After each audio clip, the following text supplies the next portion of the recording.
கொள்கிறோம். அனைவருக்கும் இரவு நேர வணக்கம். நம்ம என்ன பேசணும்னு நினைக்கிறோமோ எல்லாமே அக்கா அண்ணன் எல்லாருமே பேசிட்டாங்க. இருந்தாலும் நம்ம சார்பாக ஏதாவது பேசணுமேன்னு சொல்லிட்டு பார்த்தோம்னாக்கா, எங்கள் கட்சி பாட்டாளி மக்கள் கட்சியில் பார்த்தீங்கன்னாக்கா டாக்டரு எங்கள் அண்ணன் வந்து அன்புமணி அண்ணன், அதே மாதிரியே வந்து ஏடிஎம்கே பற்றி எல்லாமே சிறப்பு திட்டம், பிஜேபி பற்றி அக்கா சிறப்பு திட்டம் என்னென்ன எடுத்துன்னு வந்தாங்க, நாட்டுக்கு தேவையானது எல்லாமே பேசிட்டாங்க. நம்ம கட்சியில் பார்த்தீங்கன்னாக்கா அண்ணன் மூலயமா வந்து 90,000க்கு மேலே மதுக்கடைகளை 3 கேஸை போட்டு நெடுஞ்சாலையில் இருக்கிறது. அதுக்கப்புறம் பார்த்தீங்கன்னாக்கா வந்து பொது இடத்துல வந்து சிகரெட்டு எதுவுமே பண்ணக்கூடாது அப்படின்னு சொல்லிட்டு அந்த திட்டத்தை கொண்டு வந்தார். 18 வயசு கீழே இருக்கிறவங்களுக்கு வந்து மது எதுவுமே கொடுக்கக்கூடாது அப்படின்ற மாதிரி சொன்னார். அதுக்கப்புறம் ஒரு சினிமாவுக்கு போனால் கூட வந்து பார்த்தீங்கன்னாக்கா புகைப்பழக்கம் உடல் நலத்துக்கு கேடு, குடிப்பழக்கம் அந்த மாதிரிலாம் வாசகத்தை கொண்டு வந்ததும் நம்ம அண்ணன் தான்.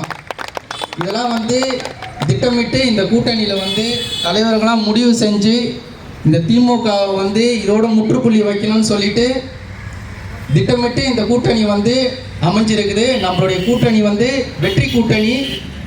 இந்த கூட்டணியில் வந்து எல்லாருக்கிட்டையுமே போயிட்டு நம்மளுடைய நலத்திட்டம் என்னென்ன நம்ம கொண்டு வந்தோம் எல்லாத்தையுமே வந்து எடுத்து சொல்லி, டிஎம்கேலேருந்து யாராவது ஓட்டு கேட்கறதுக்கு வந்தால் கூட கையெடுத்து கும்பிட்டு உங்களுடைய குடும்பமும் நல்லா இருக்கணும்னாக்கா அவங்க பக்கம் போகாதீங்க அப்படின்ற மாதிரி நம்ம சொல்லணும். இல்லையானாக்கா நம்ம அடுத்த தலைமுறையே வந்து கேள்விக்குறியாயிடும். ஒரு 5 வருஷத்துக்கு முன்னாடிலாம் ஒரு சின்ன பையன் வந்து ஒரு சிகரெட் பிடிக்கணும்னாக்கா ஐயோ வயசில் பெரியவர் வராங்க பின்னாடி போயிட்டு பிடிக்கணும், மறைஞ்சு பிடிக்கணும்னு நினைப்பாங்க. இப்போ அப்படி கிடையாது.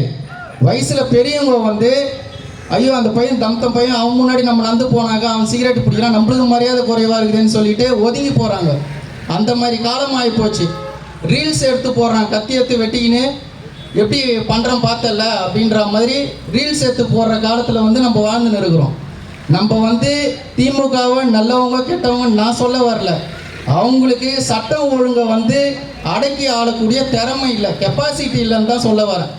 இதனால தான் வந்து எங்கே பார்த்தாலும் ஊழல், அராஜகம், வன்முறை, எவ்வளோ கேஸ் நம்ம வந்து அட்வொகேட்டுன்றதுனால எதையுமே வெளியே சொல்ல முடியல.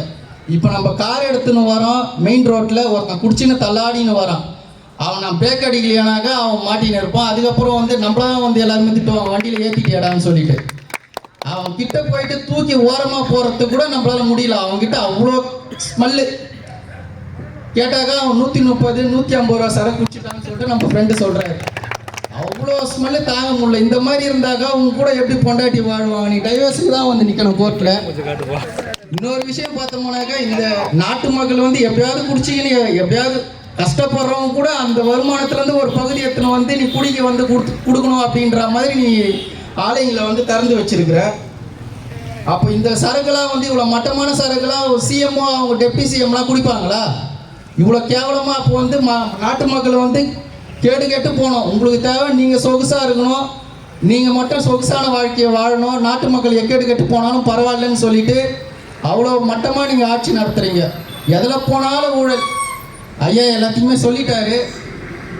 சரி, இருந்தாலும் வந்து எனக்கு வாய்ப்பு கொடுத்ததுக்கும் இந்த பொதுக்கூட்டத்தை சிறப்பாக நடத்துறதுக்கு ஒத்துழைச்ச எல்லாருக்குமே வந்து நன்றி. குமார் அண்ணனுக்கு 108 ஆம்புலன்ஸ் மூலிமா வந்து அண்ணன் கரெக்டாக ஞாபகப்படுத்தினார்.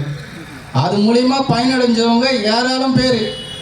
இப்போது நம்ம சொல்லணுன்னாக்கா அடுத்தது போதைப் பொருள் வந்து இந்த கஞ்சா அப்படின்னு மெத்தமெட்டின்னு ஏதோ வாயில் நுழையாத பேர்லாம் வந்து சொல்லின்னு இருக்கிறாங்க.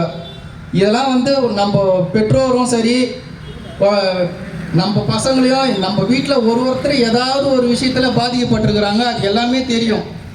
இதுக்கப்புறமா நீங்கள் அவங்களுக்கு வாக்களித்து மறுபடியும் அவங்கள வந்து அதிகாரம் கொடுத்தீங்கன்னாக்கா நம்ம அடுத்த தலைமுறையும் சரி பெண்களுக்கும் பாதுகாப்பு இல்லாமல் போயிடும்.